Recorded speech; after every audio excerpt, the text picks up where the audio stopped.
Good evening, everyone. So excited that you've joined us this evening. This is The Doctor is In. And I've got online Mika, and I don't see her husband Brian as yet, but I'm sure he's on his way. And we're going to be talking today about some issues that are going to be a blessing to your life. Mika, are you ready?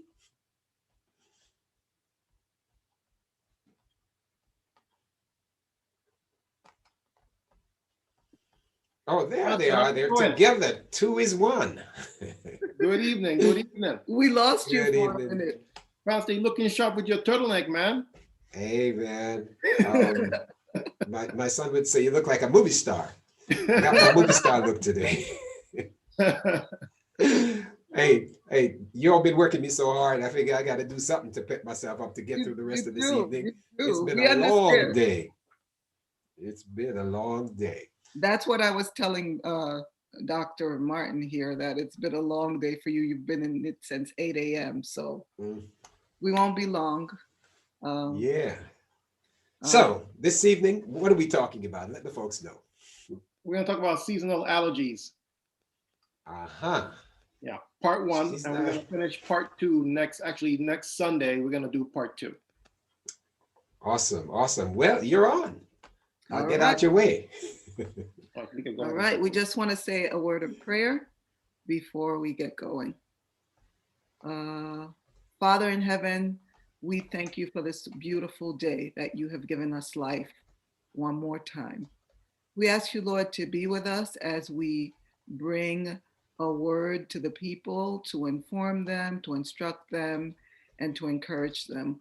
We ask you to bless Brian's mind as he presents the topic of seasonal allergies and help us to be able to help someone today. We thank you for your love and your mercies, and we ask you to be with us today. In your name we pray, amen. Amen.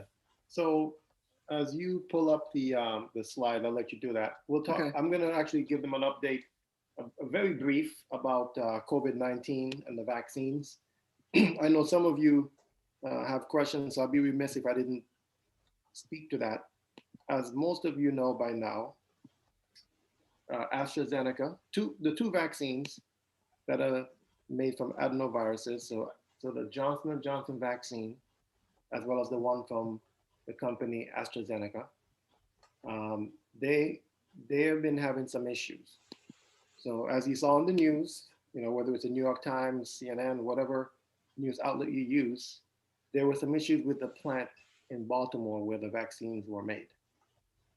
And so, AstraZeneca also, if you look at the news outlets from Europe, a lot of European countries have stopped administering the AstraZeneca vaccine because of an association with blood clots. Okay, so obviously we don't have that vaccine here, but I know we're talking to folks around the world. So it seems that some European countries may resume administering the vaccine, but some have stopped because of blood clots. And so they're going to really need to take a look at that. In America, as you know, we have the Pfizer vaccine as well as the one from Moderna. And those are the two we've actually been talking about, because I can stand by the safety of those two. They are well regulated, FDA, CDC approved. Um, and the Johnson and Johnson one, as you know, there's some affiliation with blood clots too, and then there was contamination at the plant. So I know some folks in America have gotten the Johnson and Johnson vaccine. You Is want it to say back that? on? It's back on as of yesterday, is what I Okay. saw. Yeah. Okay. Okay, but the AstraZeneca is the one that's available in other countries, Europe, smaller countries, etc. And they have to really reinvestigate what they're going to do. Right now, what they're saying is, if you're elderly and you've Mhm. got medical issues, the risk of getting dying COVID is Mhm. much higher than the risk of getting the blood clot. Okay. So because we're talking about a couple hundred cases of blood clots and a few and some deaths from that, and they've administered millions of vaccines. So although the number is still small, it is concerning. So that's something that we're gonna keep tracking for you. In any case, as you know, we're still practicing what we've always been practicing since the start of the pandemic: social distancing, um, mask wearing. That's not really going to stop. And I know some of you have heard that we need to get a booster, just like the flu shot. We may need a booster every year if COVID-19 remains with us. So that might happen. Yeah. Okay. So we are waiting for the ability to share our screen. And as soon as Pastor gives us that ability, we will start our Yeah. presentation. So anyway, so today, as you know, we're going to talk about seasonal allergies. But I want to know what's been happening. You've been like clearing your throat. So what happened is, um, I was feeling pretty good. So usually allergy season comes around, and we're in Connecticut, and I'm allergic to, like a lot of people, grass, ragweed, mold, dust mites, etc. So I usually start taking my medication like towards the end of March. But this year I didn't do that. So, I have a over-the-counter antihistamine that I take, and I was trying to see how I would do because of the mask wearing. And I was actually doing pretty well, except I played tennis yesterday with Jonathan, and I had the mask off, and I believe I inhaled too much pollen. So yeah, because you were doing pretty well, and then today you were well. like, yeah, I was not. Yeah, it was a rough morning, but anyway, I got through it by the grace of God. I got through it. I even exercised a little bit, and we did some yard work, and I took some medicine. So we're going to talk about that. Okay. So I know a lot of you have tried different things, whether it's conventional medicines or natural remedies, and we're going to touch on natural remedies just a little bit because uh, it's a segment that we actually have to spend a significant amount of time on. So part 2 is next Sunday. All right. So today we're just going to graze the surface of this topic and give you some information that you can use today, because although it rained today in Connecticut, or at least where we are, and that usually reduces your pollen count, this week looks like it's going to be a little tricky, yeah, with the pollen count. Okay. All right. So without further ado, we can go ahead and go to the next slide. Okay. So here's a disclaimer. So I have no affiliations with any company or any of the resources that we're going to talk about. No financial connections, so to speak. We do not promote any particular product, and we've been doing that since the beginning with COVID-19 and the vaccines and other topics that we've discussed. Our goal, and it's always been the goal, is to provide you with what we know to be the best knowledge available. And then that way you can make an informed decision. So I'm not going to tell you which vaccine to get, or in this case, which medicine to get for your allergies. I'm going to present the information that we have in the scientific world and present it to you, and then give you arm you with the information you need to make an educated decision based on your situation. And if you're going to start anything, even over the counter, even natural medicines and home remedies, you do need to check with your personal physician or whoever takes care of you. It could be a nurse practitioner. So you want to check with those folks because they know your medical history. I don't. So I'm just giving you general information. Okay. Yeah, and then some of the over-the-counter meds may interact with some of the with some of the medicines that you may or may not be taking. So yeah. That's why it's important to always follow up with your primary care team so they can know what you're doing and in case you have questions. Okay.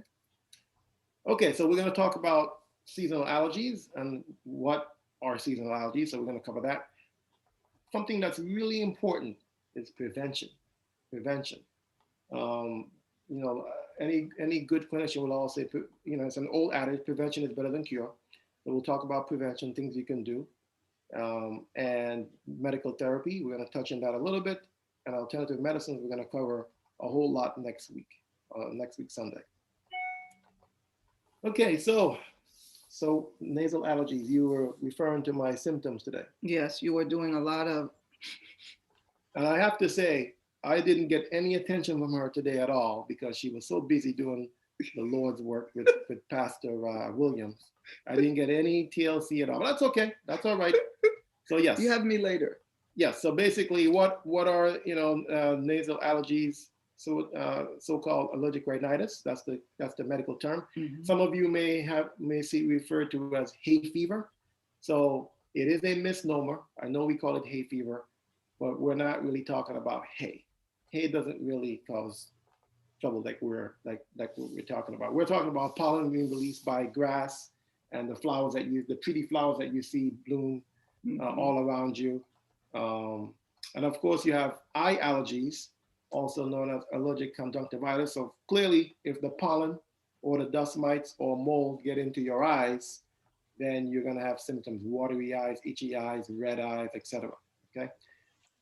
Yeah. Well, when I say seasonal allergies, though, Well, yeah, but go ahead. I do want to talk about where the term hay fever comes from. Yes, go ahead. So the reason that it's called hay fever is because way back, because people would have it around the same time in the springtime when they would be laying down the hay, Mm-hmm. and that's it's a misnomer, It's a misnomer, but that's but where that's where it came from. that's Yeah, where it came yeah, from. that's where it came from. So now keep in mind though, if you have asthma and you have eczema, I'm talking to you as well. But for this segment, we're going to focus on nasal allergies, eye allergies, because springtime is when a lot more folks seem to experience symptoms. So we're going to talk about that. But make no mistake about it. If you have asthma, as you know by now, depending on the type of asthma you have, if you inhale pollen, mold, dust mites, etc., and you don't do anything to prevent exposure to these allergens, guess what? Your asthma is going to flare up. And I know those of you who have asthma know this by now. In fact, in a typical spring, I too have to use an inhaler because once that pollen gets into my lungs, I behave like an asthmatic, and then once the spring is gone, I go back to normal, so to speak. And of course, skin symptoms. All right, so what are we talking about? What are we talking about? The symptoms of hay fever. So usually when a patient comes to me, they're talking about, I have a runny nose, I have nasal congestion, I have postnasal drip, Mhm. I'm sneezing all the time. Some people cough with it. Like Brian he coughs all the time when he's having these allergic symptoms. You can say, oh, I have itchy, the roof of my mouth is itchy. And you can have sinus pressure and pain, but still, that doesn't mean an infection. It's nasal allergies. Right. And so some of you may be wondering, well, how do I tell the difference between so-called hay fever? Again, it's a misnomer. It's basically allergic rhinitis, or think of it as allergic nasal symptoms, if you will. But basically, usually, as soon as you get exposed to the allergens, if you walk outside right now and you got a waft of pollen, you're probably going to start sneezing like immediately. Whereas, as with a cold, if you get exposed to the virus, so we're talking about a virus with a cold, usually you have an incubation period. Okay, um, and the hay fever, as you know, or allergic rhinitis, can go on the entire spring or even throughout the year. If depending on where you live, if you keep getting exposed to the same allergen, Mhm. whether it's oak trees or whatever it is, guess what? You're gonna have symptoms every day. Um, whereas, as you know, the common cold usually lasts about, usually not more than a week in most people. You get the runny nose, watery discharge. If that discharge starts turning colors, green, yellow, blood tinge, that's probably a problem. That might be a viral infection, and then on top of that, maybe even a bacterial infection. Okay, and usually you don't get a fever from sort of hay fever, even though the name says hay fever. If you get one, it's going to be very, very low grade, but it's not usual to get one. Whereas with the cold, you can have a fever, as you know, which is pretty common when you have a cold. Mhm. All right, so what are some of the allergens that we have in this yard? Well, so we have flowers, we have all this grass, Mm-hmm. we have in the house. Mm-hmm. Some people are allergic to milk, um, cheese, eggs, nuts, Mm-hmm. Mm-hmm. especially peanuts, fish, citrus fruits. And then if you have a dog or a cat, some people are allergic to them. And then dust mites, which are something that we cannot see with our naked eyes, just looking down, but they're everywhere. That's why it's important to open your windows in the springtime. I know it's like trying to fix one problem and then letting the pollen in, right? Yeah, well, we have a solution for that. So you're gonna keep, so the new, well, not a new approach, but what I wanted to highlight too is what they recommend for dust mites is, you're changing the bedding and getting dust mite resistant bedding, if you will. That should help, because if you open the windows, and especially if you have a tree, it's just gonna bring the pollen in. So that's how you get around that. And we're gonna talk about a little bit more of the things you can do Yeah. to decrease your exposure. Yeah. Right? And of course, your pets, when they go outside to play, guess what? They're going to bring the allergens in, the pollen, the mold, the dust mites. Yeah. Okay. So, what really happens? Why is it when we get exposed to allergens, and we're talking about springtime allergens or pollen, dust mites? Well, when you inhale it, as you can see, it goes into the nose, and you probably have antibodies already, because if you've lived in that area, the first time you got exposed, your body made some antibodies. Okay. And so the next time you get exposed, guess what? Guess what? The body is seeing the allergen, pollen, for example, as a foreign substance. And so it only knows to go and attack the foreign substance. During the attack, though, we have collateral damage. What's the collateral damage? My coughing, my stuffy nose, my runny nose, because certain chemicals are released during the attack. So histamine and other chemicals are released. So as you know, so hence that's why drug manufacturers develop antihistamines, because you're trying to block the effects of histamine on the body. Histamine is causing the watery eyes, the runny nose, et cetera, et cetera. Okay, so that's where that comes from. So that's, in a nutshell, that's the science. Okay, so I wanted to talk about what we can do to minimize the exposure. Yeah. So I know it might seem silly, but we're doing it for the most part anyway. We're wearing a mask because of COVID-19.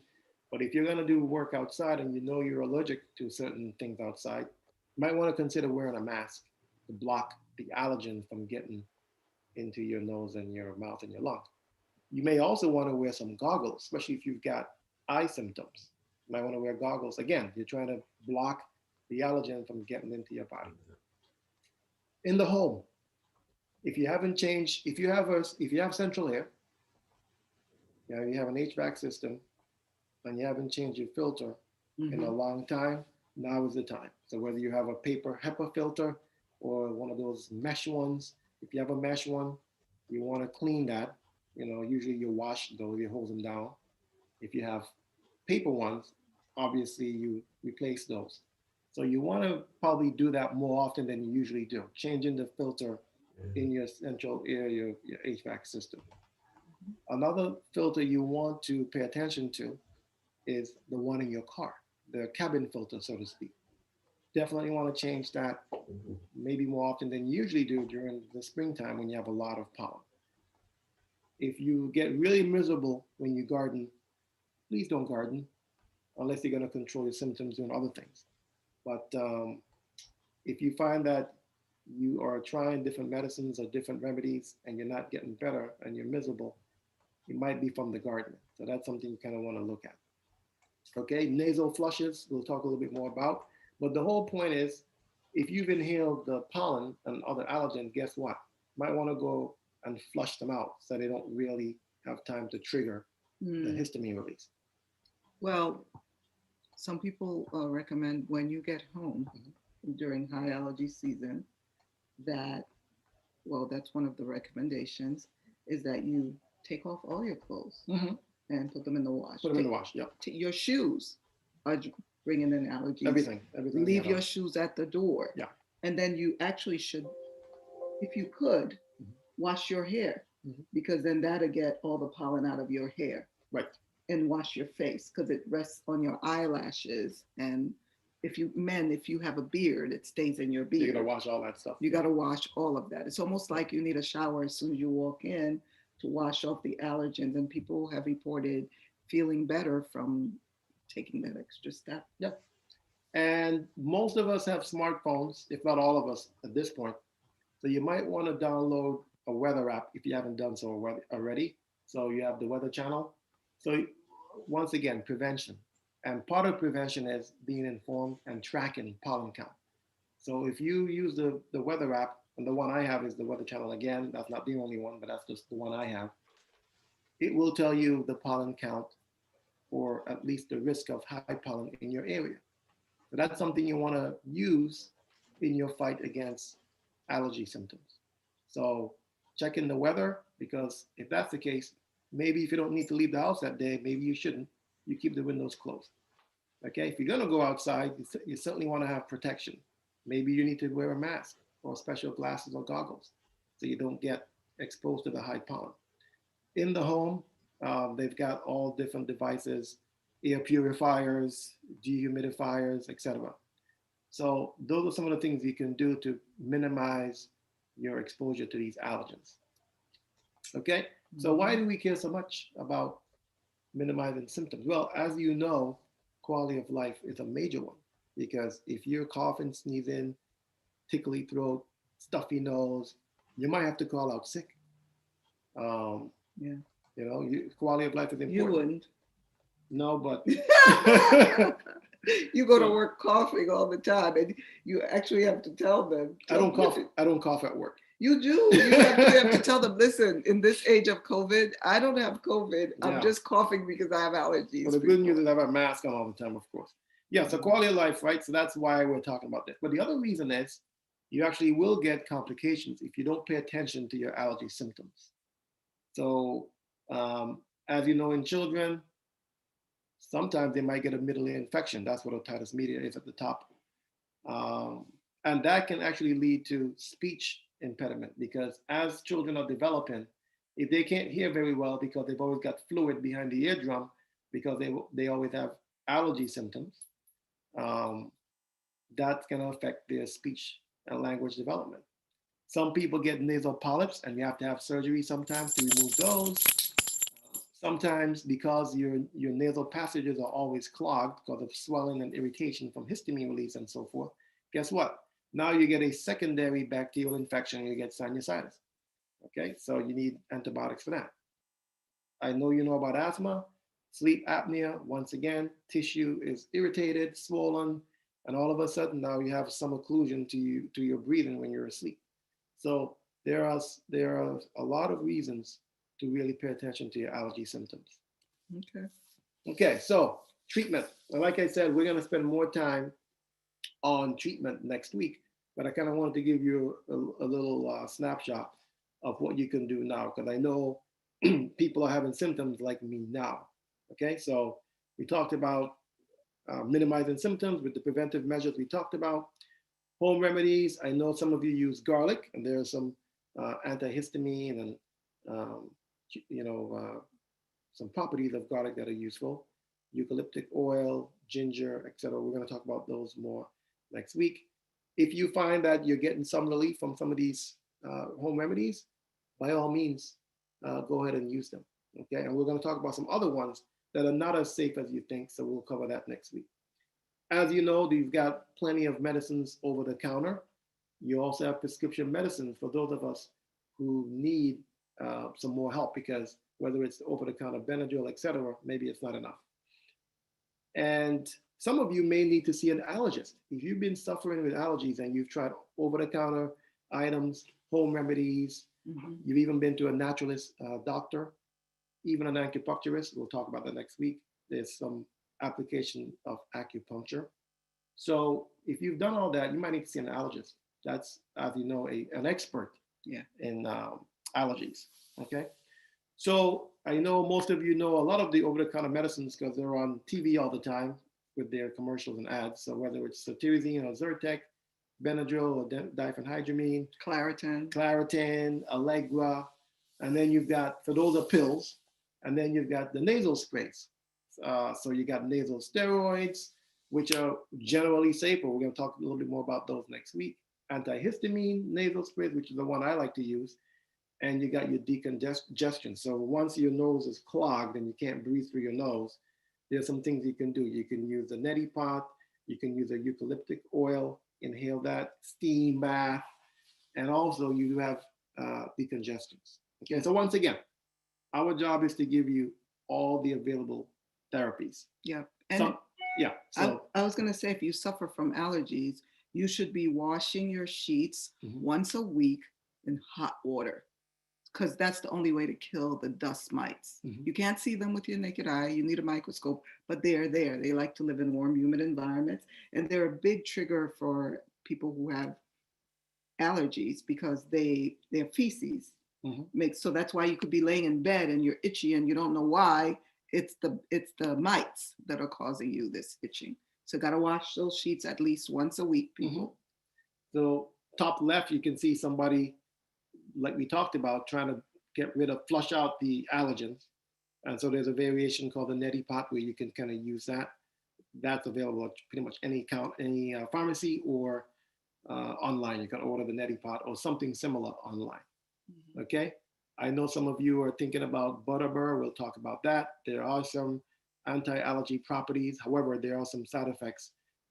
One big side effect for butterbur is liver toxicity. So we're going to cover that in detail next week. So you don't want to miss that.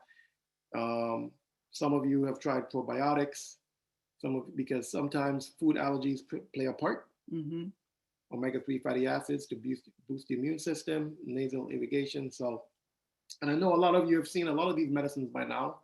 Flonase is over the counter. It's a nasal steroid. So the steroids are supposed to reduce inflammation. And you've got to be taking them for at least a few weeks before allergy season starts, before they actually start working. Afrin is a nasal decongestant, one of them. And the last thing is a nasal antihistamine. Yeah, that's the one you like to use. That's the one I like to use. It burns. And last but not least, so here's the thing with the raw honey. Okay, so the theory behind the raw honey is, as you know, bees participate in pollination, right? So they take pollen from plant to plant. And so the theory is, well, the bees are carrying this pollen, and of course they make honey. So perhaps if I get the natural raw honey unprocessed in my neighborhood and I consume that, that will expose me to small amounts of allergens, pollen, and then I'll get antibodies from that, which may help. The issue is it's very variable, the amount of allergen you get exposed to with the bee honey. And so it's going to be variable in terms of the amount of immunity and symptom reduction that you're going to get from the raw bee honey. So the studies are not that great, but it's going to be variable. Maybe in one area, bee honey, the raw honey works great because you're getting the exposure you need to get to build up good immunity. But other than that, in another neighborhood, it might be different. So it's really hard to tell. All right, so I know a lot of folks watching online are saying, I don't really want to try any medications that are man-made because I don't want to put chemicals in my body. What do you say to that? No, the chemicals are from plants. By the way, so this is capsaicin, right? Found in your red pepper. And this is hot pepper. And this is an example of the structure of Benadryl. Why did trust me, there will not be an organic chemistry quiz. Why did I put this up here? Do I have to remember the structure? No, you don't. Okay. All right, go ahead. So I put this up here to let you know. And again, we're going to discuss this next week. And I know some of you might be a little mad with me. But at the end of the day, whether it's plant, man-made, bacteria, derived, whatever, the fact of the matter is these are all chemicals. So whether it's natural, man-made, whatever, these are chemicals. And so just like if you take too much of one supplement or one herbal medicine, you can get liver damage, but that's because of the chemicals that are in there. So I want to caution you that just because you're going to consume a large amount of lemons or garlic or whatever it is, don't think for 1 second because you're using natural medicine that you won't have any issues at all. You have to use it properly. And that's where studying the natural remedy, studying the man-made drug, that's where that comes in. We need some scientific evidence. So these are chemicals.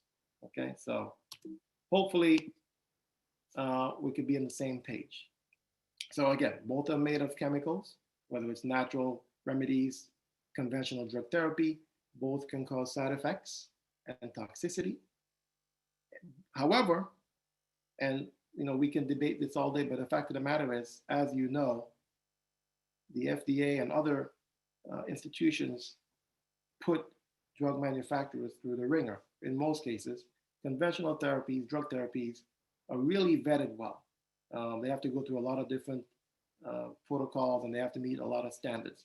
Unfortunately, some of the natural medicines don't have to go through some of those same standards to prove or to claim that what they're promoting or what they're selling actually will do the job. Okay, so there's been a number of studies on Benadryl, Claritin, etc. But when you compare the number of studies for those drugs to the natural remedies, there's no comparison. And so we're going to talk about that next week as well. Okay, so to summarize, and what time is it now? How much time do we have? Right now we are at 6:33. So we're gonna leave Yeah. the floor open for questions, but go ahead to summarize. You do your summary. Yeah. So basically, we talked about. I wanted to stress ways you can use, things you can do to reduce your exposure to allergens. Because if you have less allergens that you're exposed to, hopefully you'll have less symptoms. And then if you do get exposed, things you can do. Okay. So over-the-counter medicines, as we talked about, natural remedies that some of you already know. We're going to cover more of the treatment. Whether it's natural medicine, drugs, next week, May 2nd. So that's really where we're going to leave it today. You can stop sharing. And stop sharing. Yeah. Any question from anyone viewing and who's able to engage? I just placed one in the chat. Oh, let's take a look. When should folks get the booster vaccine? After they've been vaccinated. So we don't have a booster yet. You're talking about for COVID-19. So if you're saying it's for COVID-19, there is no booster yet. And I don't have a date. There's no date that I know of that they're going to start doing that. They're still studying that. They're still studying how long the immunity lasts after you've gotten the vaccine. And so we don't know that answer yet. But as soon as we know, we'll tell you. Thank you. Who else is on with us? We have a few people, but we don't have any more questions. So, Pastor, do you have any questions? Not at all. All right. So everyone, just remember, if you suffer from allergies and they're really getting to you, just make sure you shower when you get home. The best thing is to get the pollen off of your body and out of your hair and out of your beards, and take off your shoes, leave them outside the door if you can. Don't don't bring the pollen in with you into the house. And then the other thing that causes a lot of allergies are carpets. And if you open your window, then you get pollen and it's in your carpet and it's on the curtains. And so your allergies could be worse. I noticed that if I open the windows, like I like to do in the morning time, when I make the bed, Brian comes home and he's coughing. And it's because I've let in the pollen. So now I have to just live with the air that's being cleaned by the system that we have. Yeah, and then that's why it's important to change that filter more regularly. Yeah. And get a very nice, spend the money, get a high grade HEPA filter, because they will remove or block a lot of those allergens. Yeah. And for those of you who have carpet, if you don't have hardwood, especially in the places where you spend a lot of time, vacuum often with a mask on and avoid the vacuumed area for 20 minutes, because when you vacuum, you've agitated everything that's all over the floors, and they're now in the air. So you got to give them time to settle down before you go back. And don't forget to vacuum your furniture too. So if you have cloth furniture, you should really be vacuuming them to make sure you try to get off some of those allergens. Can we vacuum the pets too? No, you don't get to vacuum my dog. Okay. So how do we get Dog, the allergens off the dog or You- the pets? you have to brush them Brush them outside with a before- mask. Brush them with a mask on before they come before inside. they come in. Yeah. I don't have allergies. You do. Yeah. Okay, fine. I'll brush the dog. All right. So thank you. I don't know how many of you are watching, but thank you so much. And like I said, please feel free to tune in next Sunday where we continue the discussion because I know a lot of you really want to talk about the natural remedies. So we're gonna really dive into that. Okay, All right. thank We're you. gonna end the segment. I'll pray. That was a great presentation. Oh, thank you. I think I learned a couple of things. Good. Pastor, any final words before I Not, pray? not at all. Not at all. Wonderful. All right, Father in heaven, thank you so much for our pastor, our church, Hope SDA Church, and the viewers. Thank you for the knowledge. And I only ask that you use me as a vessel to deliver information so folks can use the information to live better lives. Help us to have a wonderful week. In your precious name, amen. Amen. Amen. All right. Bye, everyone. We'll see you.